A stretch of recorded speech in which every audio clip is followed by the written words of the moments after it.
Ada pertunjukan dagelan yang diperankan oleh anggota DPRD DKI kemarin saat rapat paripurna membahas Perda Tata Ruang dan Zonasi. Mereka ramai-ramai walkout. Saat itu, fraksi PSI sedang memberikan pandangan umumnya. Kita tahu sebabnya, bukan karena para anggota DPRD itu sedang memperjuangkan aspirasi politik soal zonasi dan tata ruang, tapi karena mereka sebel sama PSI. Semua anggota DPRD DKI itu ngambek karena mimpi mereka berfoya-foya dengan anggaran APBD luluh lantak.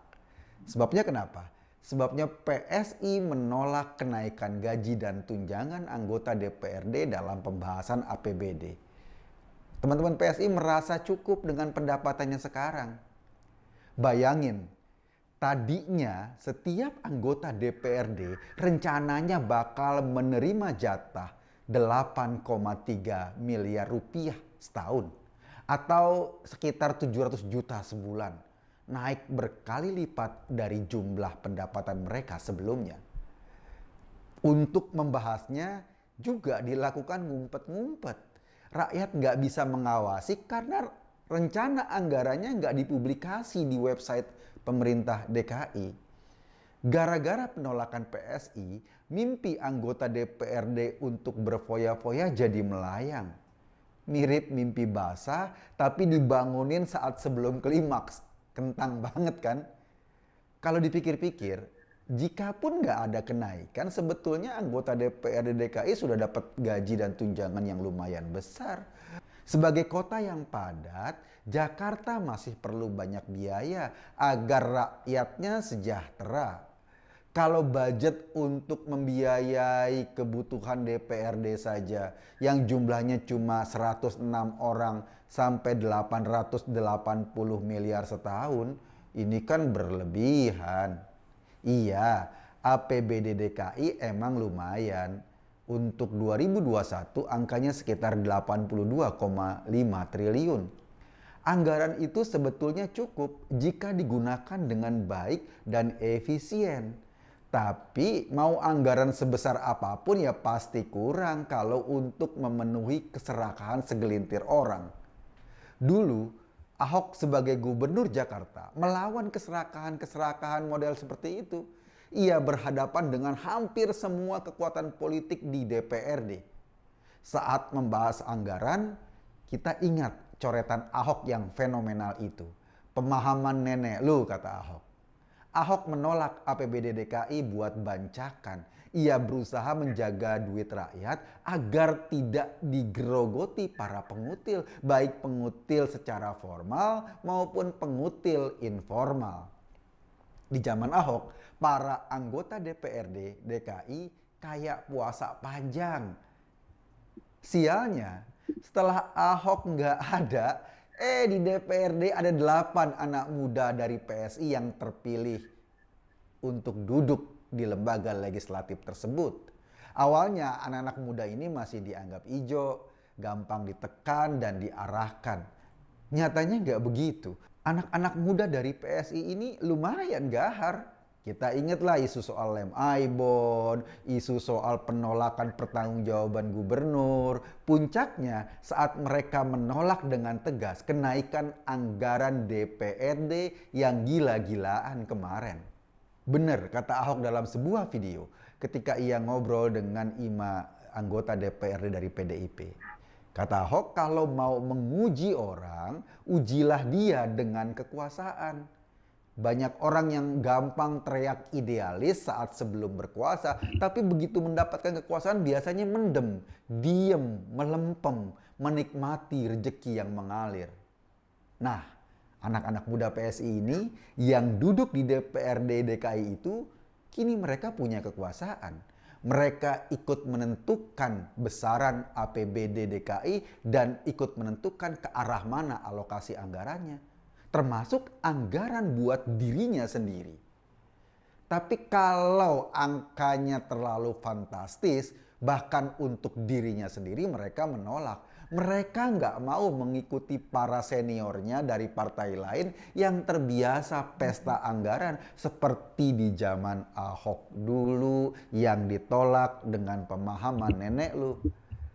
Kalau dulu para politisi itu memusuhi Ahok sedemikian rupa, kini mereka ramai-ramai memusuhi PSI.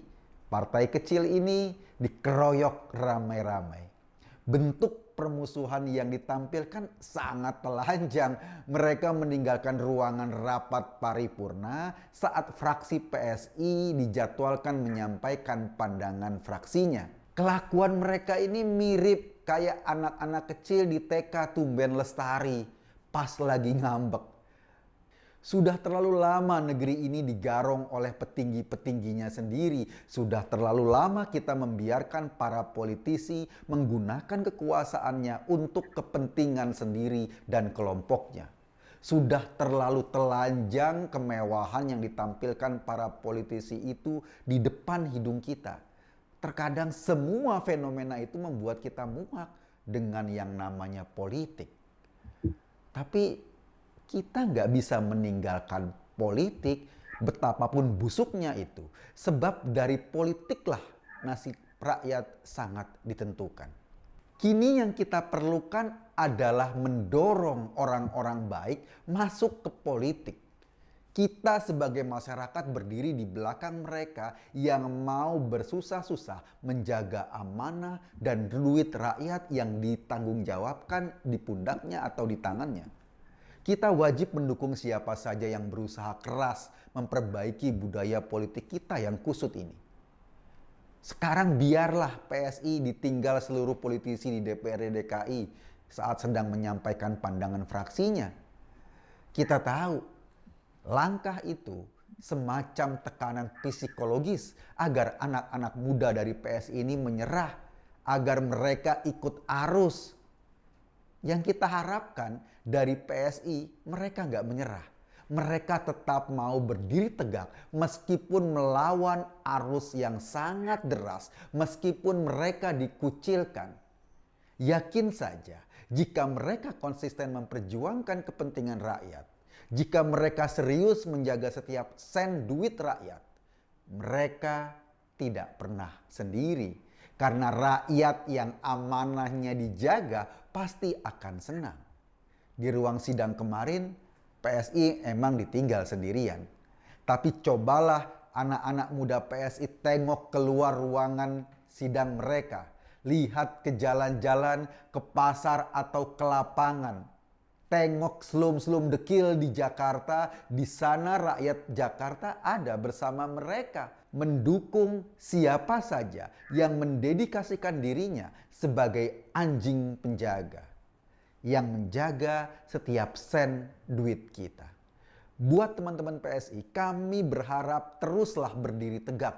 Teruslah melawan arus apabila itu arus kotor yang membahayakan kehidupan kita. Percayalah, Anda semua gak sendiri. Kami rakyat Jakarta berharap setiap amanah yang ada di pundak Anda dijalankan dengan baik.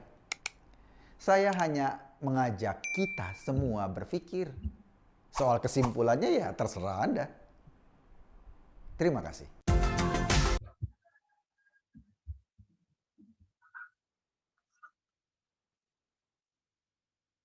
There was a funny show by DPRD Japan. They will walk off crowd because they're all getting up with PSI.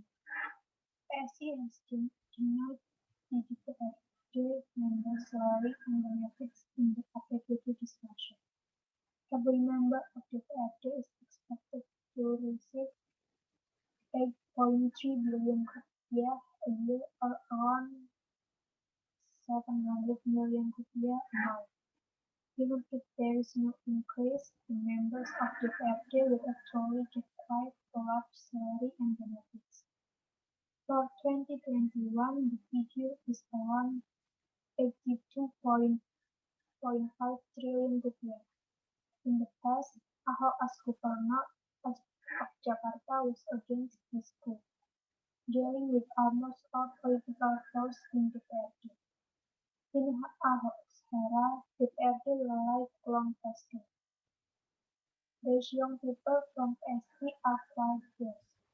Ahok said if you want to test people, test them with power. Now they are actively opposing SE. Sometimes all these phenomena make us sick of politics. What is needed now is to push good people into politics. What we expect from SE, they will not give up. For SE fans, we hope that you will continue to stand tall. I just invite us all to think about the conclusion. It's up to you. Thank you.